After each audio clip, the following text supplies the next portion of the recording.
नमस्कार दोस्तों, वर्मा स्टोरीज में आपका दिल से स्वागत है। मैं हूं आपका अपना विवेक वर्मा। दोस्तों, मृत्यु एक ऐसा कैडिडी रैचवा सच है जिसे हम सब जानते हैं, लेकिन कोई भी इसे स्वीकार करना नहीं चाहता। हम अपनी पूरी जिंदगी धन, संपत्ति, महल और रिश्तों को जो दहने में लगा देते हैं। लेकिन क्या कभी आपने शांत मन से बैठकर सोचा है कि जब हमारी सांसें टूट जाती हैं, जब यह आंखें हमेशा के लिए बंद हो जाती हैं, तब हमारी आत्मा के साथ क्या होता है? गरुड़ पुराण, जो हमारे हिंदू धर्म का एक अत्यंत पवित्र और रहस्यमयी ग्रंथ है, उसमें मृत्यु के बाद की यात्रा का जो वर्णन किया गया है, वह रोंगटे खड़े कर देने वाला है। आज मैं आपको उसी गरुड़ पुराण के 7वें ज्ञान की ओर ले जा रहा हूं, जहां हम यममार्ग, यमलोक, चित्रगुप्त के भवन और स्वयं धर्मराज यमराज के दरबार का दर्शन करेंगे। यह कहानी सिर्फ एक पौराणिक कथा नहीं है, बल्कि हमारे कर्मों का वह आईना है जिसे समय रहते हमें देख लेना चाहिए। रामपुर गांव में एक बहुत ही संपन्न और अमीर व्यक्ति रहता था, जिसका नाम था ठाकुर भवानी सिंह। भवानी सिंह के पास धन, जमीन और नौकर चाकरों की कोई कमी नहीं थी। उनकी पत्नी का नाम कावेरी था, जो बहुत ही धार्मिक और दयालु स्वभाव की महिला थी। उनके दो बेटे थे, सूर्यकांत और चंद्रकांत। भवानी सिंह ने अपने जीवन में पैसा तो बहुत कमाया, लेकिन उस पैसे के अहंकार में उन्होंने कभी धर्म कर्म, दान पुण्य या अपने परिवार के बुजुर्गों का सम्मान नहीं किया। उनके बूढ़े पिता जब भी उनसे कहते, बेटा भवानी, ये दौलत यहीं धरी रह जाएगी, कुछ समय भगवान का नाम ले लिया कर, गरीबों की मदद कर दिया कर, तो भवानी सिंह जिद कर जवाब देते, पिताजी, ये सारी दौलत मैंने अपनी मेहनत से कमाई है, किसी भगवान ने मुझे ऊपर से नहीं गिराई। मेरे पास इन फालतू के कामों के लिए समय नहीं है। भवानी सिंह को लगता था कि उनकी दौलत ही उनका सबसे बड़ा सुरक्षा कवच है। लेकिन समय का चक्र जब घूमता है, तो बड्ढे बड्ढे महल भी मिट्टी में मिल जाते हैं। एक रात भवानी सिंह अपने आलीशान बिस्तर पर सो रहे थे। अचानक उनके सीने में एक भयानक दर्द उठा। ऐसा लगा जैसे किसी ने उनके हृदय में एक साथ हजारों बिच्छू छोड़ डाल दिए हों। उनकी आंखें फटी की फटी रह गईं।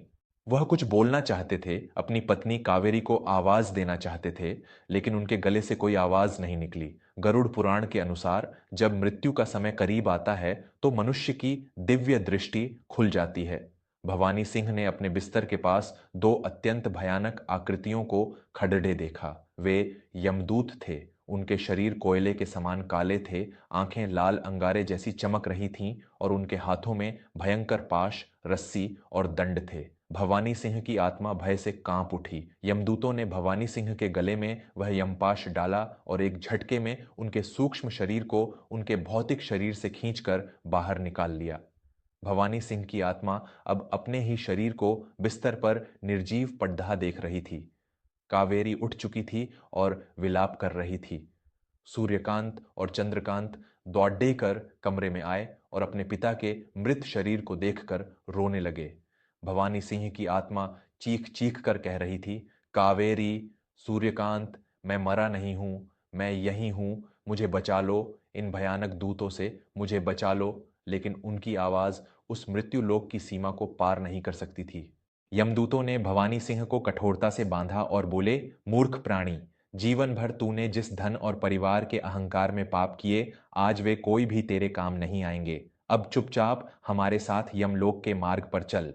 यहां से शुरू हुई भवानी सिंह की मृत्यु के बाद की वह भयानक यात्रा, जिसे गरुड़ पुराण में यममार्ग कहा गया है। यह मार्ग 86,000 योजन, लगभग 12 लाख किलोमीटर लंबा बताया गया है। इस रास्ते पर ना तो कोई पेड़ डीएच की छाया है, ना ही पीने के लिए एक बूंद पानी। भवानी सिंह को उस तपते हुए रेगिस्तान और कांटों से भरे रास्ते पर नंगे पैर घसीटा जा रहा था। जब वह प्यास से तड़पते और पानी मांगते, तो यमदूत उन्हें कोड्ढों से मारते। भवानी सिंह रोते हुए गिदगिदाए, मुझे बहुत प्यास लगी है, कृपया मुझे थोड़ा जल दे दो। मेरे पास अपार धन है, तुम चाहो तो मेरी सारी संपत्ति ले लो।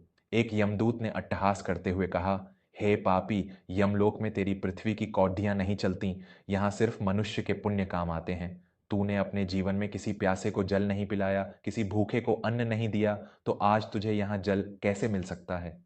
गरुड़ पुराण में बताया गया है कि यह मार्ग 16 नगरों से होकर गुजरता है। सौम्यपुर, सौरिपुर, गंधर्वपुर और ऐसे ही कई भयंकर नगर। हर नगर में आत्मा को उसके कर्मों के अनुसार कष्ट भोगने पद्धते हैं। रास्ते में भवानी सिंह ने अस्यपत्र वन देखा, जहां पेड्ढों के पत्ते तलवार की धार जैसे तेज थे। जब आत्मा वहां से गुजरती तो वे पत्ते शरीर को चीर देते। चलते चलते भवानी सिंह एक अत्यंत भयंकर नदी के किनारे पहुंचे। यह वैतरणी नदी थी। इस नदी में पानी नहीं, बल्कि रक्त, मवाद और हड्डियां बह रही थीं। भयानक कीड़े और मगरमच्छ इसमें तैर रहे थे। इस नदी को पार करना पापियों के लिए सबसे बद्धा दंड है। लेकिन जिन लोगों ने अपने जीवन में गौदान किया होता है या धर्म के मार्ग पर चले होते हैं, उनके लिए यह नदी सुखद हो जाती है। भवानी सिंह ने कभी कोई दान नहीं किया था, इसलिए उन्हें उस भयानक नदी में धकेल दिया गया। उनके कष्टों का कोई अंत नहीं था। लंबे और पीड़ादायक सफर के बाद अंततः भवानी सिंह यमराज की राजधानी संयमनीपुरी पहुंचे। यह नगर चारों ओर से अभेद्य दीवारों से घिरा हुआ था। इसके द्वार पर भयानक पहरेदार खड्डे थे।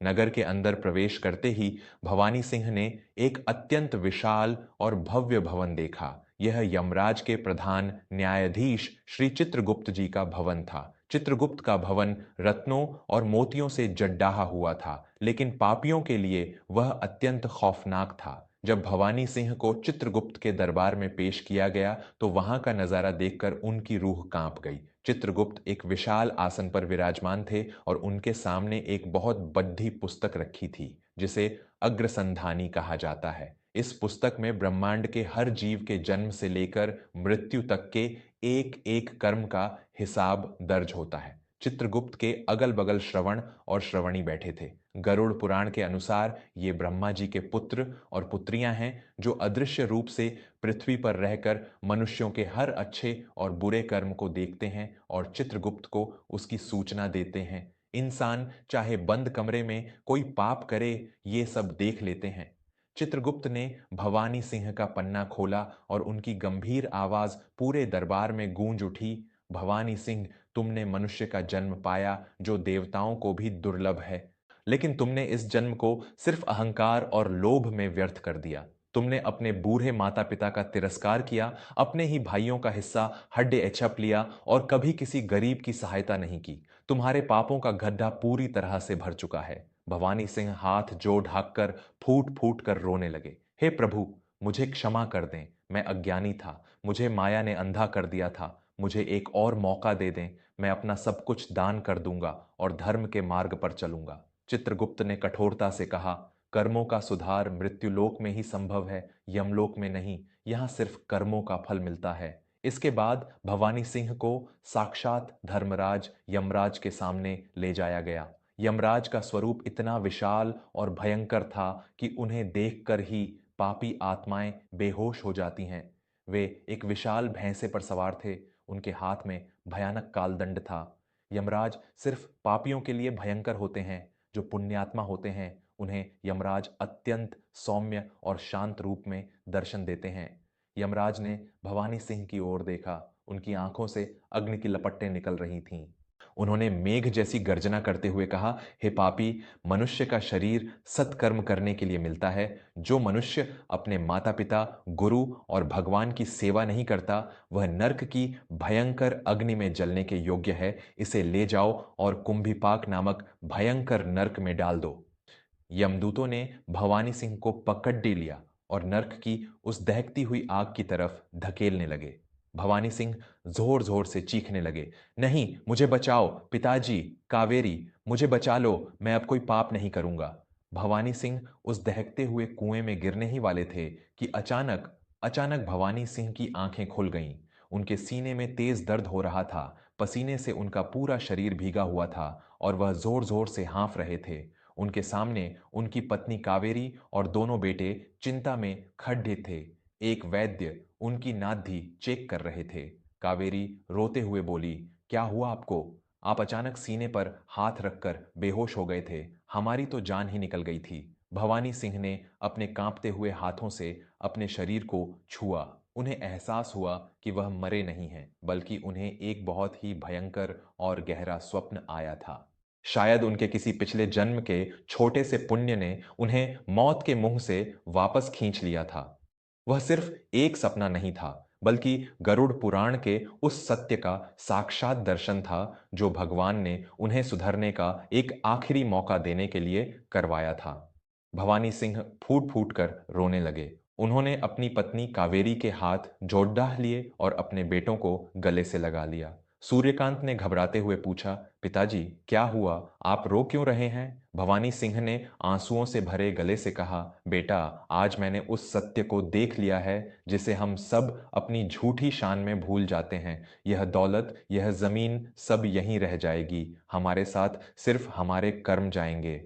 अगली सुबह रामपुर गांव के लोगों ने एक बहुत बद्दा चमत्कार देखा। भवानी सिंह सबसे पहले अपने बूढ़े माता पिता के कमरे में गए, उनके चरणों में गिरकर अपने जीवन भर के दुर्व्यवहार के लिए क्षमा मांगी। उसी दिन उन्होंने अपनी आधी संपत्ति गांव के अनाथ आश्रम और गरीबों के लिए दान कर दी। जो भवानी सिंह पहले मंदिर की तरफ मुद्द कर भी नहीं देखते थे, वह अब रोज शाम को अपने परिवार के साथ गरुड़ पुराण और धार्मिक ग्रंथों का पाठ सुनने लगे। उन्होंने अपने बेटों को पास बिठाकर कहा, मेरे बच्चों, याद रखना, इंसान के जीवन की सबसे बड़ी पूंजी उसके अच्छे कर्म और उसका धर्म है। चित्रगुप्त के खाते में तुम्हारे बैंक का बैलेंस नहीं, बल्कि तुम्हारे पुण्यों का बैलेंस देखा जाएगा। भवानी सिंह का जीवन पूरी तरह से बदल चुका था। उन्होंने बाकी की जिंदगी भगवान की भक्ति और समाज की भलाई में लगा दी। दोस्तों, यह कहानी हमें गरुड़ पुराण का वह सबसे गहरा ज्ञान देती है कि मृत्यु के बाद कोई भी सांसारिक चीज हमारी रक्षा नहीं कर सकती।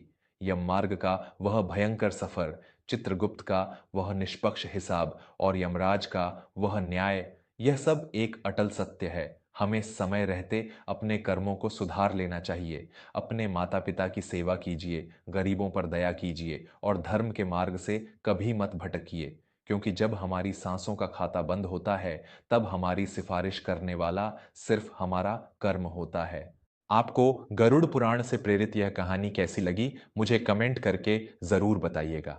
क्या आपने कभी अपने घर में गरुड़ पुराण का पाठ सुना है? अपने विचार भी साझा करें। अंत में आप सबसे हाथ जोड़ देकर निवेदन है कि अगर यह कहानी आपके दिल को छू गई हो, तो धर्म और परिवार से जुड़ी ऐसी ही ज्ञानवर्धक और मनमोहक कहानियां सुनने के लिए वर्मा स्टोरीज चैनल को सब्सक्राइब जरूर करें। अपने परिवार का ख्याल रखें और हमेशा अच्छे कर्म करते रहें। धन्यवाद।